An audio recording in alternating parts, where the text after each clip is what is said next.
Welcome back. President Trump making his first address to Congress tonight, and history shows this speech could have a lasting impact. Joining us right now is presidential historian, author of a new book, Game of Thorns. Doug Wead is with us. And Doug, it's good to have you on the program. Thank you, Maria. Thank you so much for joining us. How do you think the president's speech will compare to those before him? I think he's going to be very, very different. I think he will be on message. So he's going to talk about the economy and make America great. And he's probably going to go what his critics will say and his close friends will say is off message. He'll probably say some little bizarre thing.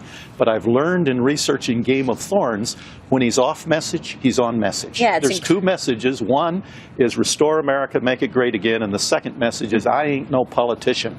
So when he deviates, he's still on message. And he always ad-libs. Sometimes it gets him in trouble, but he does always ad-lib. So one of the most emotional addresses over the years was from Lyndon Johnson, sworn in just days after the assassination of John F. Kennedy. Watch this.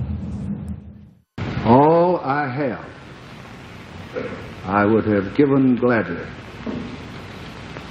not to be standing here today. No words are sad enough to express our sense of loss. No words are strong enough to express our determination to continue the forward thrust of America that he began.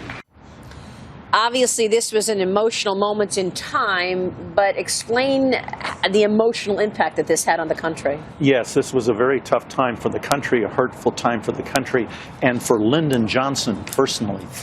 This was a devastating moment. He was a great man. He was a powerful man, a dominating force in Washington, but he was now destined forever to live in the shadow of John F. Kennedy, this young upstart who took power. So personally, this was a frustrating moment for Lyndon Johnson, but he knew the role he was destined to play by history, and he had to play it. Look, we're expecting to hear a lot about the economy tonight, obviously. Tax reform, rollback of regulation.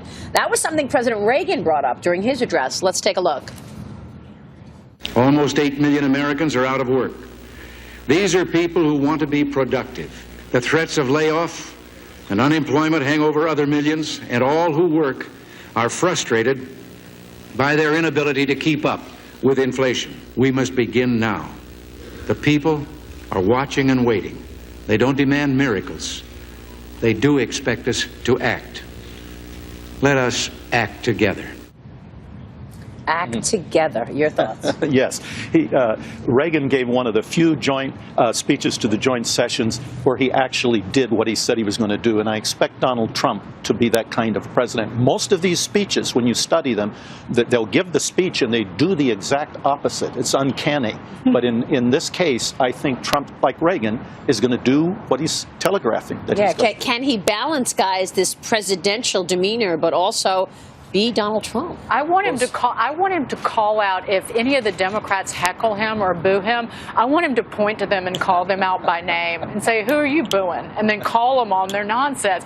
I would actually love to see that. It's not presidential, but it could be Trumpian. And I'd like to see him say, "Okay, Congressman such and such, you're with a legal immigrant that's done terrific things in this country. That's exactly the kind of immigrants we want." Right, exactly. Just right. Why couldn't you do that? Exactly. What I'm looking at is, are there undertones of Andrew Jackson? This is what we got in the inaugural, right? Steve Bannon was very involved in this speech that had a lot of, America First nationalist undertones that harken back to Andrew Jackson. Do you think we're going to see that in this speech, or are we going to see a different kind of president? Well, we're seeing it in his handling of the media, because Andrew Jackson was devastated by what the media did to his wife. They killed his wife, and he hated the media, organized his own network of newspapers to oppose them.